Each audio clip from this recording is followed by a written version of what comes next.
Salut à tous. Bon, pour commencer, un grand merci à Thierry. Merci. Qui s'est fié au prix des réparations de Colombie pour que je puisse réparer mon iPhone 10 fois. Merci à toi. En tout cas, c'était sympa. Dans cette vidéo, on part visiter le quartier Pablo Escobar, le Barrio Escobar. Il y a un petit musée participatif, vous allez voir, c'était assez sympa. Ensuite, on part au marché central pour faire quelques courses. Vous verrez que l'environnement autour est un peu bof. Et ensuite, direction Guatapé. D'ailleurs, on nous en a parlé dans les commentaires. Et on finit à la crêperie bretonne. Tenue par un breton. Allez, bonne vidéo, à bientôt. Bonne vidéo. Ciao. Ciao.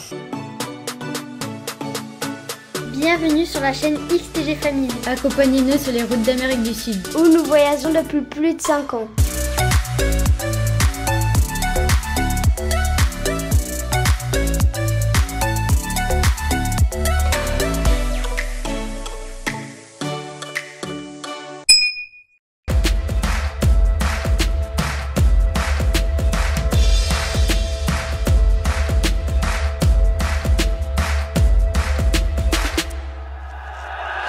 Bon, on attend qui? Carlos. On attend Carlos avec son Uber. On repart en ville. Dernier jour à Medellín. Quoique, peut-être demain, parce qu'on a laissé un autre iPhone à réparer. Et il a dit peut-être demain, on attend le prix là. Et là, on a laissé nos chaussures là, si quelqu'un voulait en profiter. Personne ne nous les prend depuis 3 jours. Il n'y a pas de clochard dans ce quartier. Si, il y en a un là-bas. Ouais, même les SDF, ils veulent pas de nos pompes. Pourtant, pour dire qu'elles étaient défoncées quand même. Non, ou alors ils sont très respectueux, il n'y a pas de vol. Allez, l'ancienne gare routière de Medellín. Ferroviaire, pardon. Bon, alors là, on est venu dans un quartier que Pablo Escobar a fait construire et qui a donné aux gens, quoi. Voilà, et une petite peinture.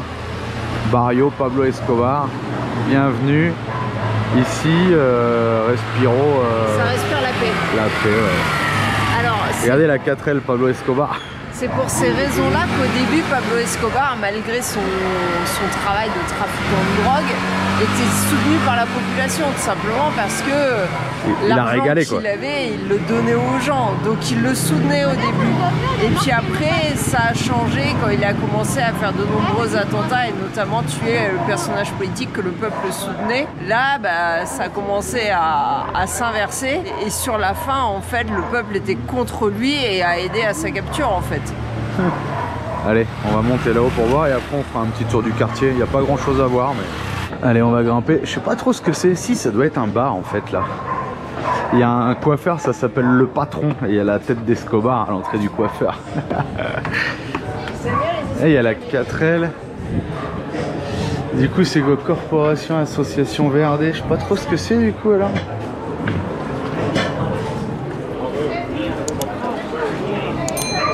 Ah, c'est une galerie en fait. Oh, les petits souvenirs. Ah, l'effigie de Pablo Escobar. Ah, elle est trop belle la fiole. Bon, il y a un tout petit, je sais pas si on peut appeler ça un musée, mais voilà, avec pas mal de photos. Comme j'ai un vrai monsieur. Ouais.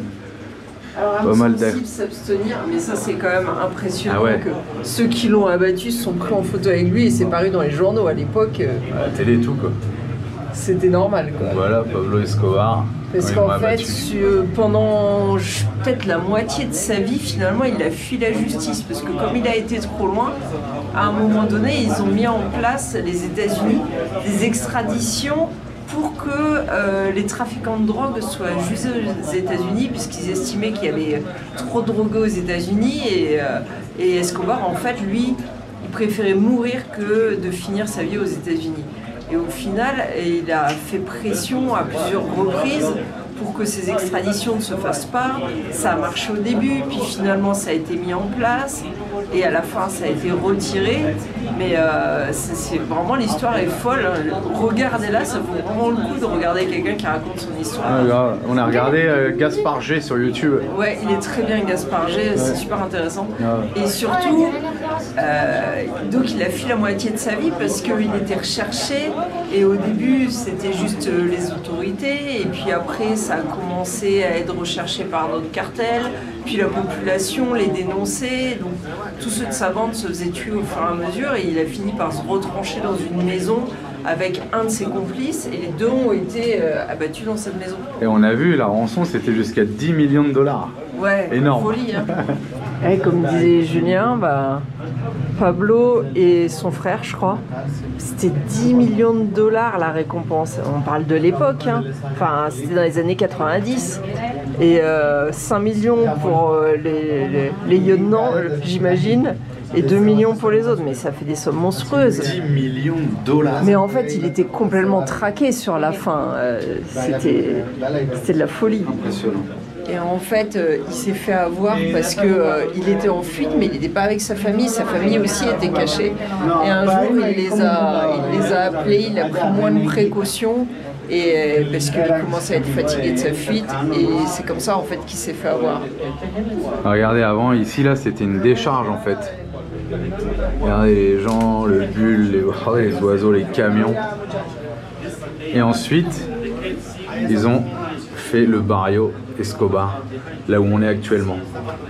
Là on voit avant, après. Avant, après. Et ces animaux, regardez les animaux. Ça on peut le voir, mais apparemment c'est à 3 heures d'ici. Il reste encore des animaux au parc aquatique, ici justement là. L'Hacienda Nápoles. Ouais. Alors là, je sais pas où on va voir. Il y a une arme. Ah, c'est un film, je crois. Ah ouais, une petite boutique. Casquette, t-shirt, poncho. Un petit film. On regarde le petit film là, et c'est rigolo parce qu'en fait il se le figurait comme un Robin des Bois en vrai. Qui voulait aux riches pour donner aux pauvres. Truc de ouf. Jack Daniel. Et vous savez qu'à un moment donné, il en avait marre de fuir. Il s'est rendu, mais il n'y avait plus d'extradition, il avait réussi à annuler ça. Et au final, ils ont carrément créé une prison rien que pour lui. La prison, elle s'appelait la Cathédrale. Mais en fait, c'était juste une villa de luxe où il était et il gérait de là toutes ses affaires de narcotrafiquants. En fait, c'était une vaste blague. Robin des Bois, on le voit là. Et c'est les gens du barrio ici là. Ah bah on est là. C'est là où on est. Allez, on va faire notre petit tour dans le quartier Pablo Escobar. Bon, c'est un peu le même genre de quartier comme un peu partout je crois, hein, comme le quartier d'hier de la banlieue 13. Bon alors là il y avait un match de foot, ils étaient fous la dernière fois. Qu'est-ce qu'ils ont gagné? Escobar des Simpsons.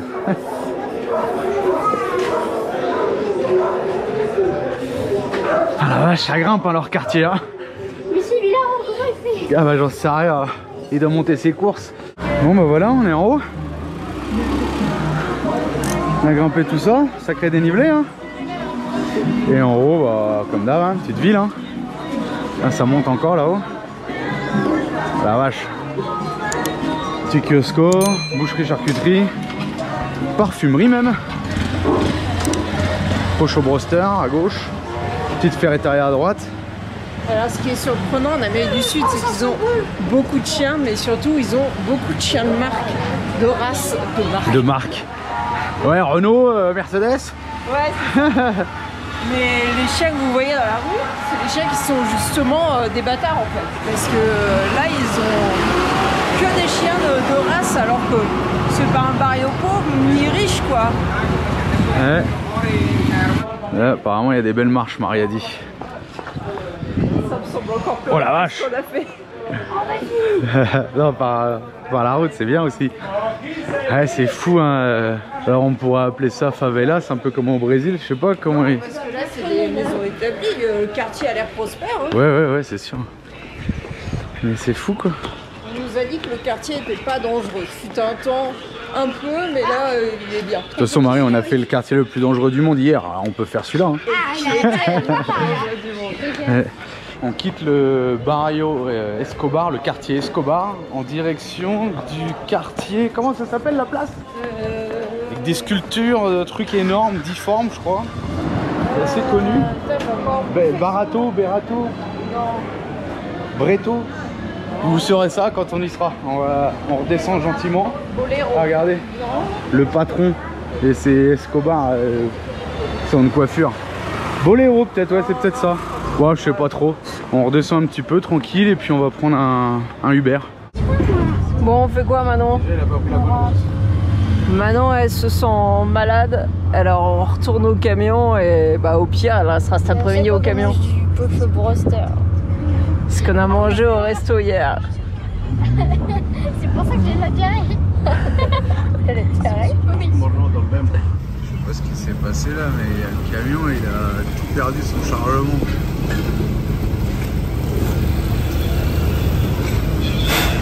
Ah bah il a tapé dans le pont peut-être, je sais pas. Non? Ouais, je sais pas trop. Les portes ont dû s'ouvrir. Ouais. Bon, on rentre au camion, Manon est malade. Ça y est, ça commence. Bon bah voilà, de retour au camion, Manon, Cacamou. Non, mais je pense Le pocho broster était pas ouf hier. Taxi ou Uber? Bah, Uber c'est mieux parce que vous avez votre prix dès le départ et il n'y a pas de discussion, vous pouvez payer par carte bleue. Taxi, bah, déjà il y a une mise de base je crois et après bah, si ça roule mal vous payez en fonction du temps passé. On a payé un peu plus cher que l'Uber et il était... C'était un gland. L'Uber, vous lui envoyez la localisation de l'arrivée et il y va point barre. Là le taxi, il faut lui dire la rue, il connaît pas. Au final, c'est moi qui le guide. Pro GPS, il sait pas s'en servir. Il nous a fait faire des tours. On est revenu dans les mêmes rues où on était. Et on paye tout ça. Ouais, et on paye. Et il m'a cramé ma batterie de téléphone. Heureusement qu'on revenait au camion. Du coup, c'est Uber, finalement, c'est mieux. Après Uber, on avait 20 minutes d'attente et maintenant, il était pas bien. Alors... 20 minutes parce qu'on a pris le truc économique. Hein. Tu peux payer 4008 de plus et t'as le plus rapide. Ah, bah là, regarde, ça n'a pas été plus rapide. Hein. T'as payé plus cher. Ouais, en taxi quoi. Oh là là. Bon, les chaussures, elles ont bougé un peu. Il y a quelqu'un qui a regardé. Il a dit non, elles valent pas la peine et les a reposées. Bon, on a laissé... Oh merde, qu'est-ce qu'ils font là-bas? Oh putain, ils fument du crack.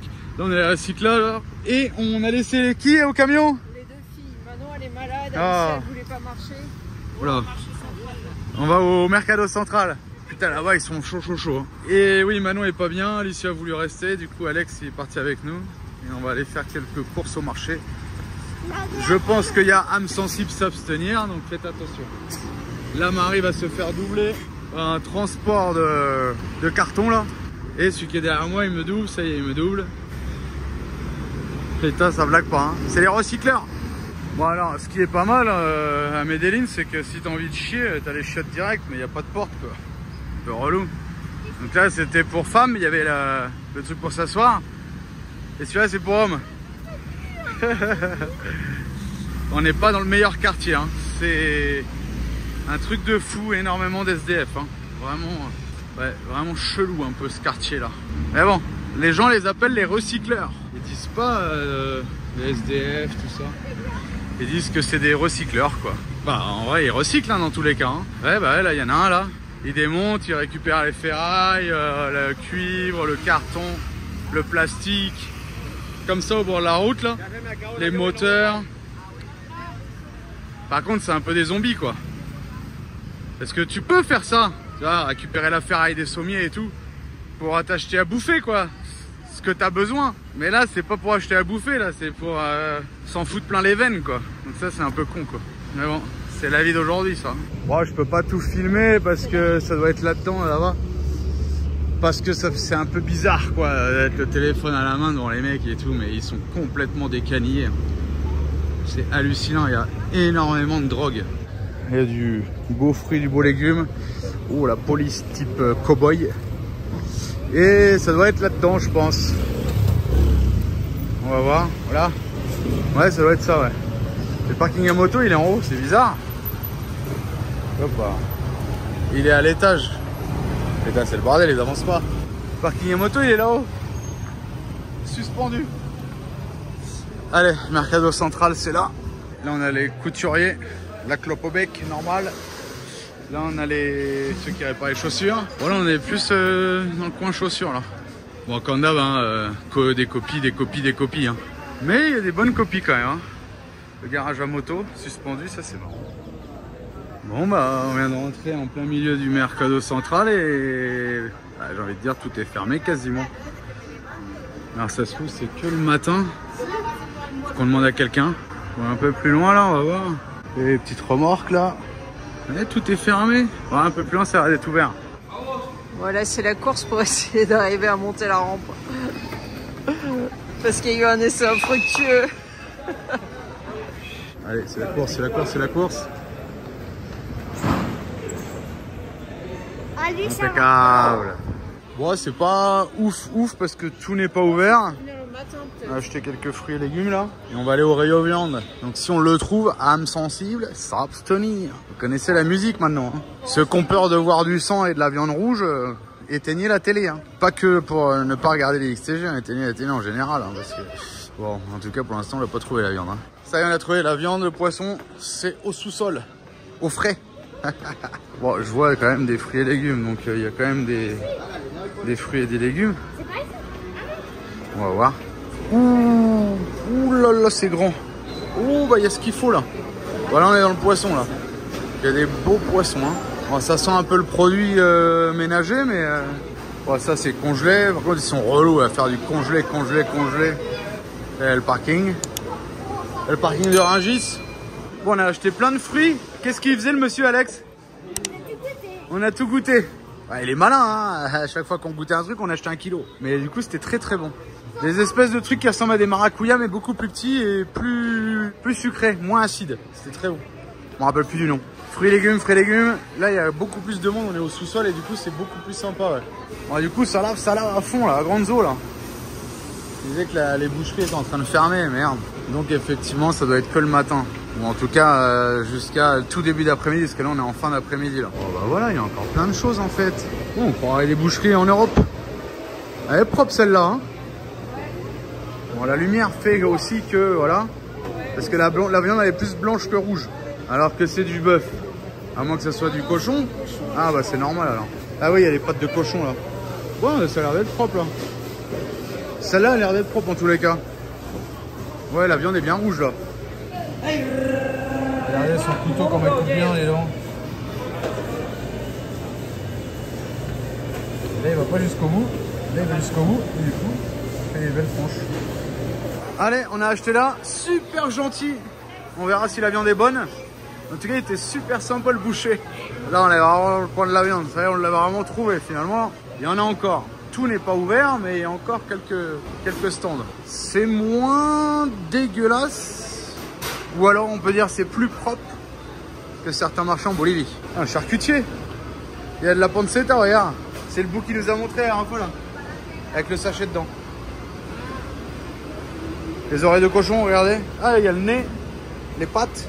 Putain, on a vu un morceau de pancetta, comme on dit en français. De lard fumé, là, je sais pas trop. Oh, bah, il y a des beaux os, là, dis donc. Combien? 30 €? Non, dans les 25 €, alors un bout comme ça, mais oh, yeah. avec une petite sauce, je sais pas quoi. Mais ouais, c'est cher, hein.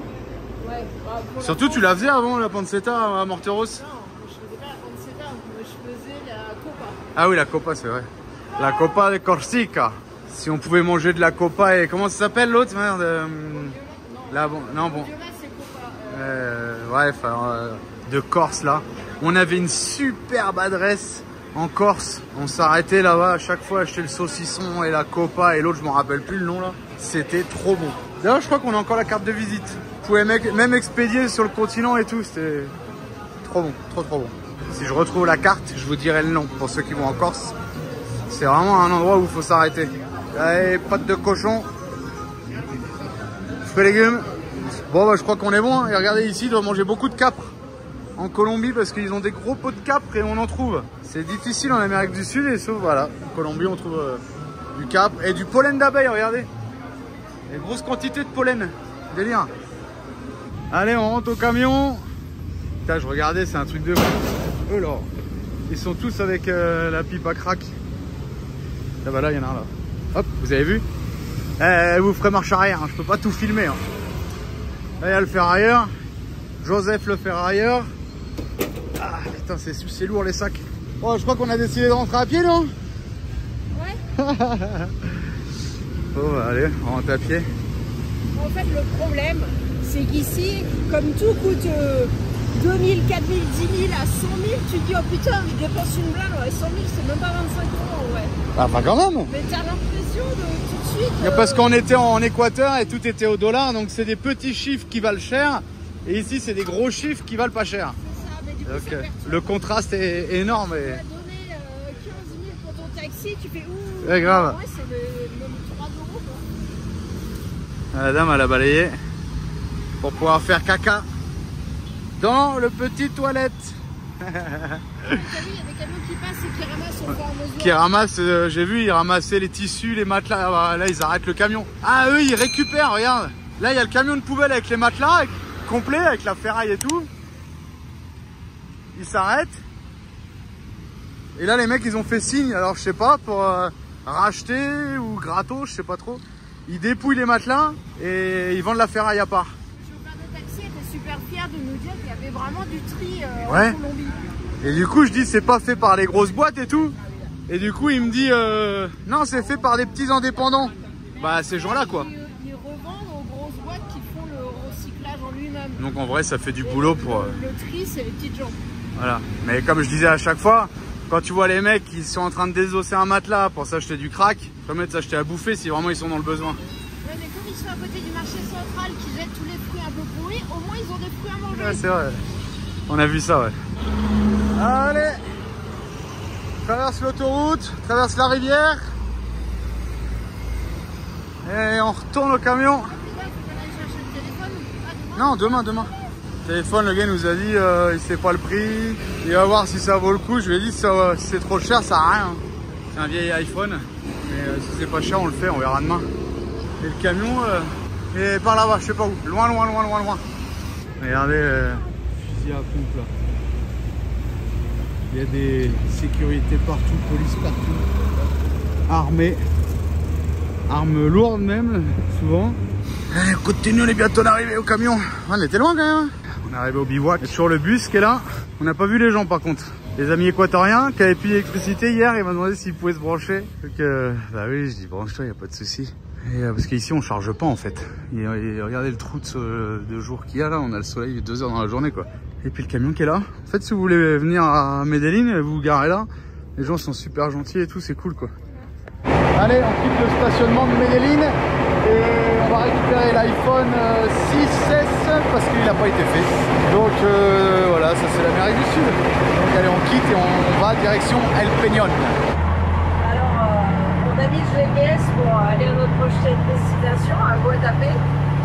Et il nous emmenait sur la gauche là. Mais ce qui se passe, c'est que sur la gauche, c'est un tunnel.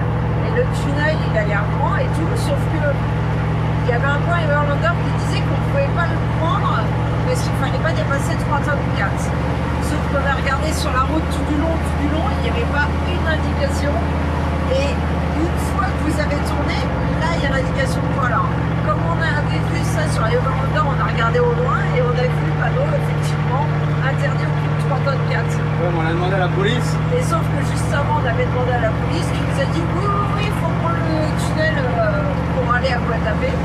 Donc c'est formidable parce qu'en fait, l'indication elle est sur le tunnel. Donc tant que tu n'es pas arrivé au tunnel, bah, tu sais pas. Bon, bah, au final, on se tape un énorme détour pour aller à la même destination alors que bah, c'est bon, on aurait vraiment, si on avait été sûr à 100% avant, on aurait peut-être pu prendre une autre route. Alors le camion il a arrêté parce qu'il chauffe, parce que pour quitter la ville, pour aller à Guatapé, et ben, en fait il faut monter un col. Et là où je comprends pas la logique, c'est que ils ont fait un tunnel pour les voitures, mais le tunnel, ça serait quand même vachement plus logique de le faire pour les camions, parce que les camions qui transportent des charges sont beaucoup plus lourds que les voitures et ont beaucoup plus de difficultés à monter un col. Je sais pas, c'est particulier.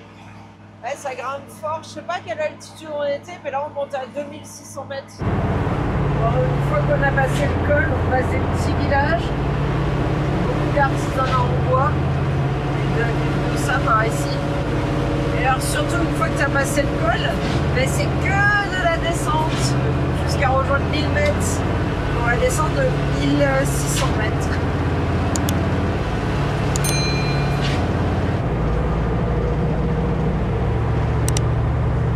Bon, on est chez Jumbo en Colombie. Alors Jumbo c'est une chaîne et c'est quand même assez cher. Qu'on retrouve dans toute l'Amérique du Sud. Hein. En achetant chez des petits vendeurs. Mais ouais, dans toute l'Amérique du Sud, Jumbo ça se trouve. Le caddie là, Il n'y a rien. Hein. Il n'y a pas grand chose. Je sais pas si vous voyez la hauteur. C'est un demi-caddie et il y a déjà une bonne partie occupée par des bouteilles. Et bah, 105 €. Une bouteille d'eau parce qu'on veut purger le berquet. On n'achète jamais d'eau que quand on purge le berquet. Du liquide pour la machine, du papier toilette et 2 bouteilles de coca. Et du shampoing, c'est cher. Le lait délactosé, c'est cher. Qu'est-ce qu'il y a de cher? Après, 105 €. La charcuterie, c'est cher. Bah, charcuterie, Marie, il y a 10 tranches de jambon et un saucisson. Ah ben c'est cher ici. Hein. Ouais, je sais bien. Bon voilà, comme ça vous avez une idée, 105 € le petit caddie comme ça. Ouais, alors il n'y a pas de viande, il n'y a pas de fruits et légumes parce qu'on a tout acheté. Bah si, t'as 2 avocats. Si, je me suis dit, un sandwich ça serait pour les avocats. Allez, on va manger, parce qu'il est déjà 4 h l'après-midi. Bon, on quitte notre supermarché, on a fait une première avec vous. Et au moment de repartir, normalement tu dois payer ton stationnement. Ils nous ont dit non, c'est bon. Il est resté 3 heures. Ouais, on est resté 3 heures sur place. Ah bah c'est cool, super sympa. Ouais. Ah ouais.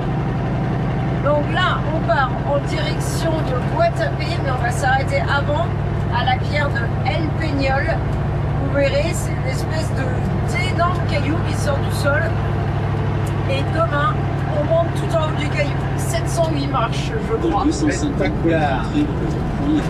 ne sais pas si vous voyez là. Là, c'est certainement le haut de la pierre, je pense, où on va monter demain. Pierre, c'est une pierre. Oui, c'est une pierre. Et je ne sais pas où on va stationner pour la nuit. On va voir si le parking de la pierre, on peut y passer la nuit. Je ne sais pas si vous voyez les lumières vertes et bleues rouges là qui clignotent. Ces zigzags là, c'est l'escalier qu'il faudra monter demain. En vrai, quand tu regardes comme ça, il n'y en a pas beaucoup. Hein.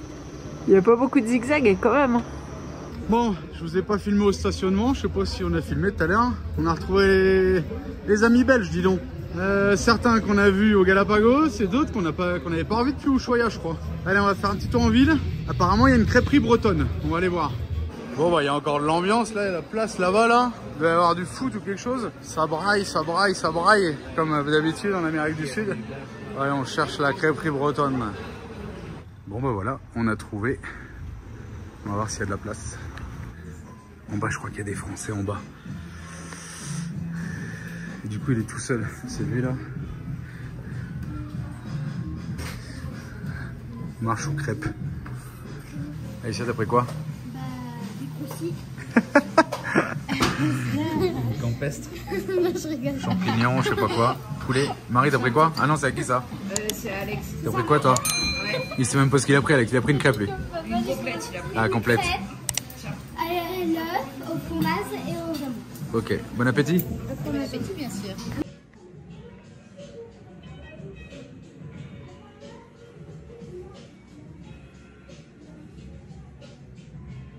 Bon, on a quitté du coup El Breton. Alors, j'allais dire qu'il était pas très aimable quand on est arrivé. Et en fait, je pense qu'il est tout seul, il court partout. Et en vrai, on a discuté, je sais pas, 20 minutes, il est super sympa quoi. C'est vraiment très gentil, ouais. Donc vous pouvez venir là, El Breton. Comment ça s'appelle la ville? Guadeloupe. El Peñol ou Guatapé? Guatapé. Et du coup, avec nous, il y avait des Français en haut, il y avait des Français en bas. Je crois que c'est le repère des Français. Putain, moi je vais plus dans les trucs comme ça, moi. Je vais dans les Almuerzo ou Mercado Central. Au moins, je tombe que sur des Colombiens. Manon, elles ont été aux toilettes toute la journée. Ouais, grave. Et il y avait un gilet jaune dans les toilettes. Et du coup, il est d'où? Il a travaillé, il a fait le même boulot que toi. Ouais, les trucs d'été. Marie, elle faisait les trucs d'été. Et il a fait la même chose au même endroit. Délire. Allez, on redescend à la place centrale. Bon bah ça y est, je crois qu'on arrive à la place. Il y a de l'ambiance, il y a de l'ambiance. Ah bah hein, c'est ça l'Amérique du Sud hein. Grave. Discothèque, boîte de nuit. Et là la place centrale, on va aller voir. C'est toujours la fête. Toujours la fête, toujours la fête. C'est quand même fou hein. Il doit y avoir 200 personnes qui vivent ici.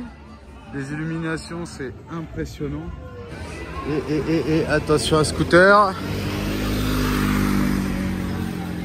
C'est fou. Les illuminations, le fric pour des petits villages. C'est quand même impressionnant hein. Ils sont à fond illumination. Là-bas il y a l'église qui change de couleur et tout. Et voilà, on est au stationnement, regardez. Les copains belges. Et à côté, je sais pas, le toy là, si c'est français ou pas. Je sais pas si on se rend compte, mais du coup, ils sont tout petits leurs camions. Ils sont tout petits. On se rend pas compte d'ici. Même non, même à la caméra, ça fait bizarre. Ça paraît tout énorme le 4 à côté. Bon, enfin voilà. Encore bivouac. Voilà. D'accord. Hein. Là, ma future voiture. En attendant la prochaine vidéo, vous pouvez aussi nous suivre sur Instagram, Facebook et TikTok.